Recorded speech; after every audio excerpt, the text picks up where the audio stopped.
Bueno, hasi idazten txikitatik, baina idazten baino gehiago kopiatzen nuen.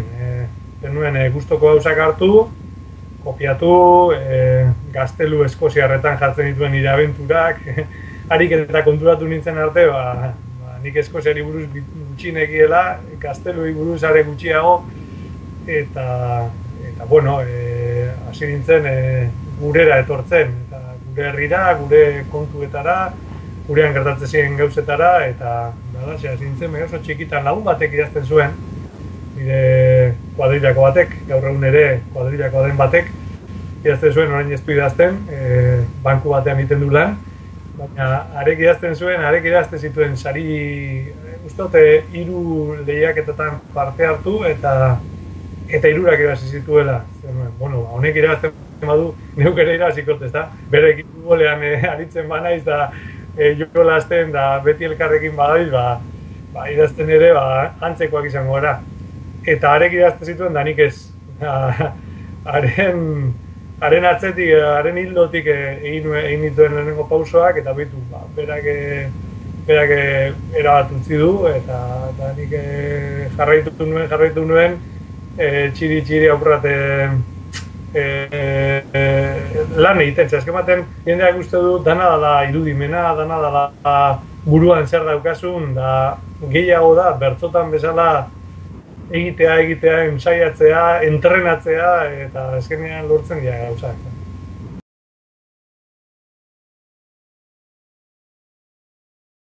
Batez ere inguruko gauzak hartzen du nik kontuan, ez? Entzuten ditudanak. Eta, bueno, entzuten ditudanak, entzun ditzaket kalean, familian, edo pelikula batean, edo errusiar batek idatzitako novela batean. Nintzako lagunak dira, ez? 19. mendean Errusian idatzi zuten idazleak nintzako lagunak dira, lagunak ditut. Behar bada erdiarokoak ere bai, ez dakit, entitzen ditut oso hurbileko. Eta horixe, han hemen ikusi, entzun, sumatu, irudikatu, imaginatzen ditudan gauza, beti inguruan ditudanak, gero egiten dudana da nahaztu. Errusiar batek 19. mendean esandakoa, eta gure amak lehengo unean kontatutako. Eta hor sortzen da txispa moduko bat, ez? Bueno, gauza arraro bi, oso diferente, oso puntako bi, batzen dituzunean, borduan sortzen dira txispa, ez?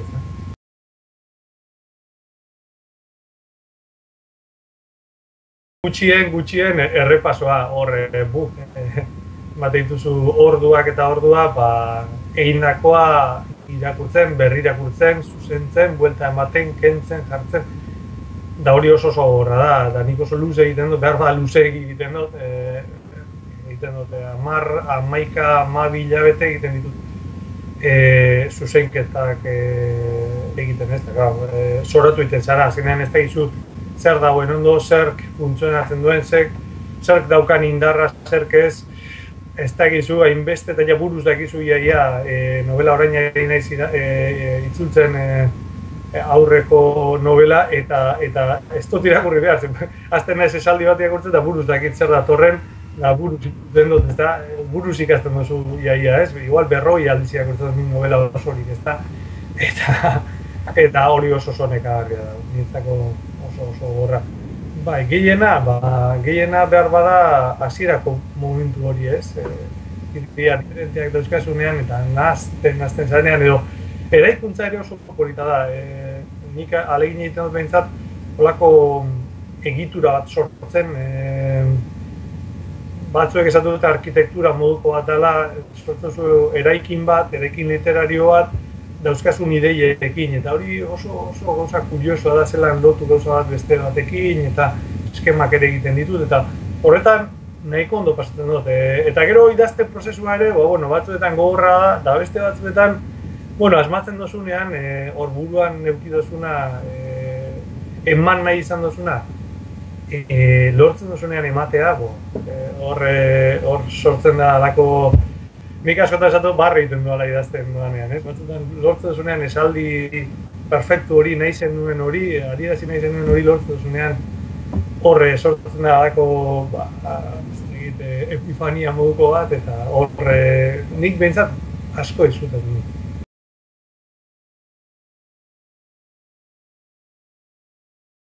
Handia, da gero eta handiagoa. Sasoi batean, igual lagun batzuekin eta gaztelan ez egiten genuen, beste batzuekin euskeraz. Gero eta gehiago egiten dugu euskeraz, seme-alaba dauzkagulako eta seme-alabekin euskeraz egiten dugulako egun osoan da beti. Eta gau, ja, fundatzen garenean kuadrilan, ez dago beste remediorik. Gau, umeek ikusten badute guk gaztelania egiten duguna eta eurek inbehar dutela euskeraz, alako baten txip aldatzen dute eta orduan alegintzen gara kuadrilan ere lehen erderaz egiten genuena, oin euskeraz egiten, ez? Da, bueno, sortua beste giro bat, ez? Kuadrilan ere, eta hori ederra da, eta gero literatura, eta horren inguruan dabilen guztia, eta apurat jokoz kanpo sentitzen ez, hortik noanean, Espainiara edo Hego Amerika edo apurat jokoz kanpo sentitzen ez, jazten ez literaturaz berbetan, nik euskara sortutakoa itzuli behar dut eta nire gogoeta guztiak eta eman behar ditut gaztean ez, da apurat arraro sentitzen ez, beste parametro batzuk daude. Guk honako egiten duguna, euskara harik eta gotorren eta harik eta gozoen egiten alegintzen gara eta gure hizkuntzak ere baditu sasoi bateko debekuak eta nik uste dut oraindik ere barruan dauzkagu naiz eta bizi ez familian askotan entzun izan dugu eta orduan badaukagu hori eta nahi dugu euskal literatura bat sortu eta dana euskeraz eman alizatea eta hortik zehar beste literaturarekiko beste jarre bat daukatez. Euren hizkuntza salbu da, ez daukate inongo problemarik, problema linguistikorik esan nahi dut, eta eurentzako literatura sortzea beste kontu bata eta guretzako hori ere bada, baina badauka beste komponente bat, beste osai bat, ez da. Eta bitxia da, baina batzuetan egia da nahiko galduta euskuna da neure burua.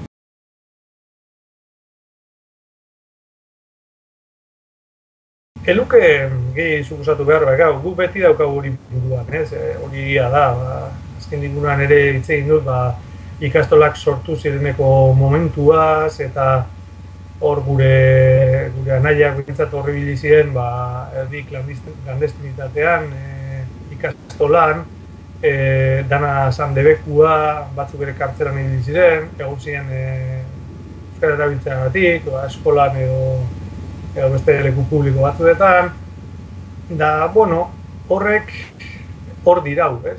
Esan nahi dute, baina bestetik hori gainditzeko alegina egiten ari gara, ez? Hau da, gure asmoa da munduko literaturarik onena sortzea, berdin dio hizkuntzak, ez?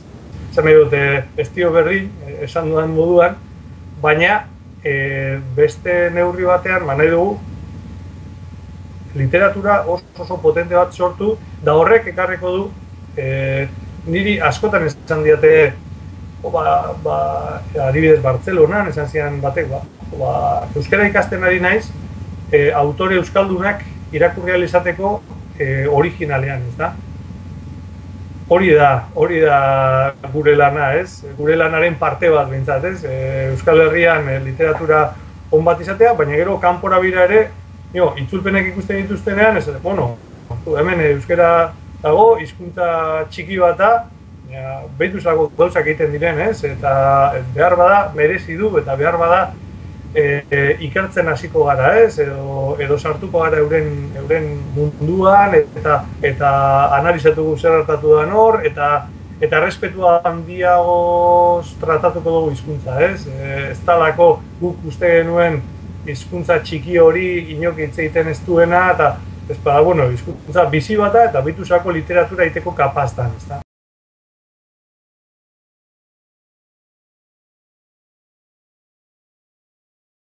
Egia esateko, ni genuen oso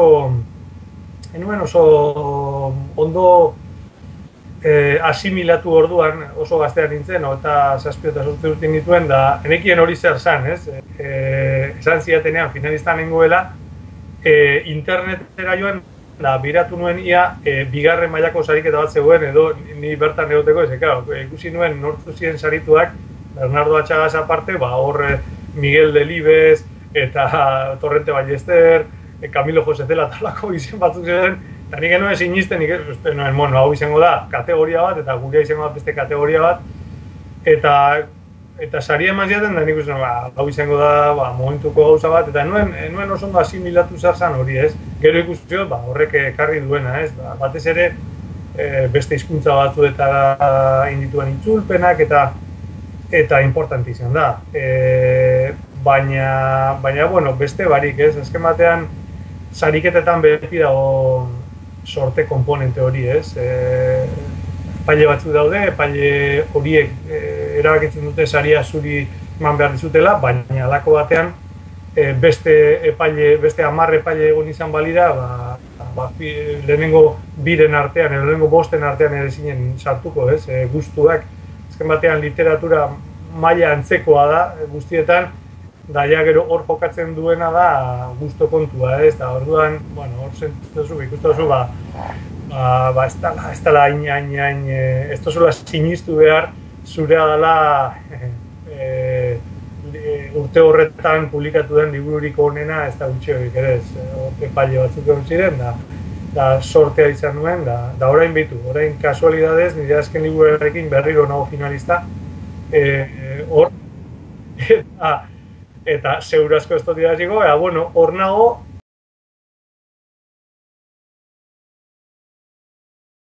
Sevillako persona batek idatzi zidan, gutun bat eskuz, gaurko sasoian hori oso arraroa da, eskuz idatzi heldu zitzaidan zer bat, eta arek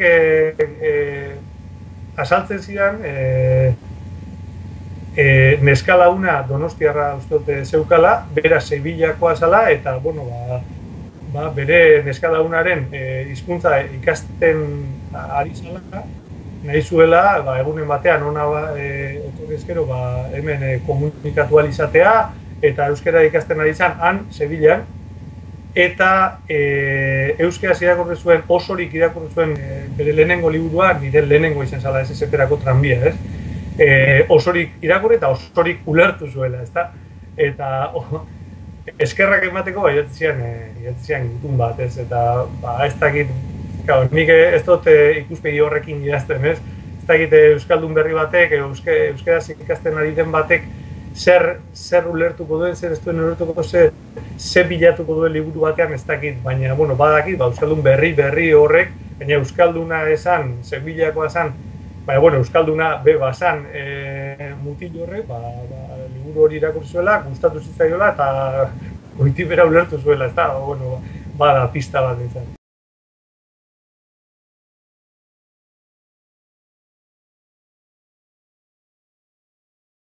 Ez da, nahiko estropezu egiten dugu, bai euskaraz, bai gaztelaniaz, eta ze esanik ez ingelesez aritzen gara. Orduan, ez da, nik uste dut batzuetan esaten da, ez, hitzaldiak eta ematen direnean, ematen den gomendioa da, aurreko guztiak biluzik imaginatzea, ze gutxi diren imaginatzeko, ez? Eta batzuetan, hitzaldiak eta ematen dituenean, ematen dituzunean beti uste duzu, entzulea oso jantzia dela, eta asko dakiela, eta maila eman behar duzula. Eta gero konturatzen zara, zure moduko euskal neska mutilak direla, sarren handiak esaten duen moduan, ez? Danok garela oso persona prekarioak, eta jantziak garela gauza batzuetan, eta oso ezjakinak beste batzuetan, eta hizkuntza kontuetan, eta bai, eta, bueno, lasai aritzeko, kontua da lasai aritzea eta gozatzen aritzea. Euskaraz gozatu behar da, ez badu gozatzen hizkuntza batean nek ezingo horrera, ez? Da hori bai,